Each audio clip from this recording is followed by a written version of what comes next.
So இப்போ நம்ம தைனைல் chloride வந்து பார்த்தீங்கன்னா எப்படி ஆல்கஹாலுக்கு வந்து ரியாக்ட் ஆகுதுன்னு நம்ம வந்து பார்க்க போகிறோம். இது வந்து பார்த்தீங்கன்னா ரொம்ப ரொம்ப இம்பார்ட்டன்ட் ரியாக்ஷன். ஏன்னா எப்பவுமே வந்து பார்த்தீங்கன்னா ஒரு ஆல்கஹாலை ஒரு ஹாலஜன் காம்பவுண்டாக நம்ம மாற்றணும் அப்படின்னா தைனைல் குளோரைடு தான் நமக்கு வந்து பெஸ்ட் ரியேஜென்ட். ஏன்னு வந்து பார்த்தீங்கன்னா இந்த ரியேஜென்ட்டை யூஸ் பண்ணும்போது நமக்கு பை ப்ராடக்ட் எல்லாமே நமக்கு பார்த்தீங்கன்னா கேசஸ் மாலிகுலாக வந்து கிடைக்கும். ஸோ அதை வந்து நம்ம வந்து இப்போ டிஸ்கஸ் பண்ண போகிறோம். ஓகே, இப்போ ஃபார் எக்ஸாம்பிள் வந்து ஃபர்ஸ்ட் என்ன கொடுத்துருக்காங்க, பியூட்டனில் வந்து கொடுத்துருக்காங்க. அப்போ ஃபர்ஸ்ட் வந்து பார்த்தீங்கன்னா பியூட்டனோட ஸ்ட்ரக்சர் வந்து நீங்கள் ட்ரா பண்ணுங்க. CH3 CH2 CH2 CH2 OH வந்து நமக்கு வந்து ஓகேவா, இதான் நமக்கு வந்து பியூட்டனால்.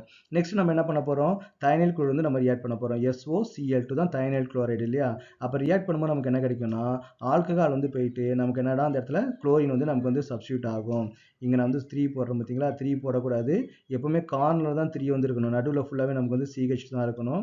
இங்க CH2, இங்க நமக்கு வந்து Cl வந்து நமக்கு வந்து ஃபார்ம் ஆகும். பிளஸ் இங்க நமக்கு பை ப்ராடக்ட் நமக்கு என்ன ஃபார்ம் ஆகும், SO2வும் பிளஸ் வந்து நமக்கு வந்து ஹைட்ரோகுளோரிக் ஆசிட் வந்து நமக்கு வந்து ஃபார்ம் ஆகும். இது ரெண்டுமே நமக்கு வந்து கேஸ் மாலிகுல். அப்போ ரியாக்ஷன் முடிஞ்சதுக்கு அப்புறம் நீங்க லைட்டா ஹீட் பண்ணீங்க அப்படின்னா ரெண்டுமே நமக்கு வந்து கேஸா நமக்கு வந்து எவாபரேட் ஆயிடும்.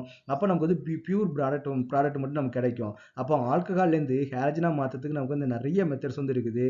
HBr கூட ரியாக்ட் பண்ணலாம், NaCl கூட ரியாக்ட் பண்ணலாம், ரெட் பாஸ்பரஸ் யூஸ் பண்ணலாம், PCl3 யூஸ் பண்ணலாம், PCl5 யூஸ் பண்ணலாம். நமக்கு நிறைய மெத்தட் இருக்குது.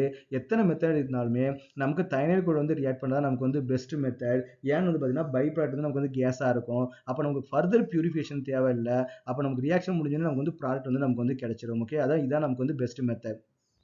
நெக்ஸ்ட் என்ன பண்ணுறாங்க, 2 மெத்தில் பியூட்டேன் 2 இல்லையா.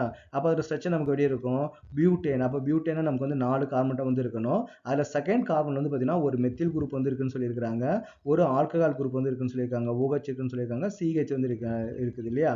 இப்போ இது கூட நமக்கு என்ன ஆகும், SOCl2 வந்து நம்ம ரியாக்ட் பண்ணும்போது வேற ஒன்றுமே கிடையாது. அந்த OH வந்து வெளில போயிட்டு நமக்கு என்னன்னா குளோரின் வந்து நமக்கு வந்து சப்ஸ்டியூட் ஆகும். ஓகே, அப்போ CH3 CH2 CH, இங்க கார்பன் மட்டும்தான் இருக்கும் இல்லையா. அப்ப ஜஸ்ட் அந்த மேல இருக்கிற மாலிகுலை பார்த்து அப்படியே எழுதினா போதும், CH3 CH3. அப்ப அந்த OH போயிட்டு நமக்கு என்னன்னு பார்த்தீங்கன்னா இங்க வந்து நமக்கு வந்து குளோரின் வந்து நமக்கு வந்து ஃபார்ம் ஆகும். இதுதான் நமக்கு வந்து வெரி சிம்பிள் தான். அப்ப ஹாலஜன் என்ன பண்ணும் பார்த்தீங்கன்னா ஈஸியா OH வந்து நமக்கு வந்து ரீப்ளேஸ் பண்ணிடும். அப்போ OH வந்து வெளியில அனுப்பிட்டு குளோரின் வந்து நமக்கு வந்து சப்ஸ்டியூட் ஆயிடும்.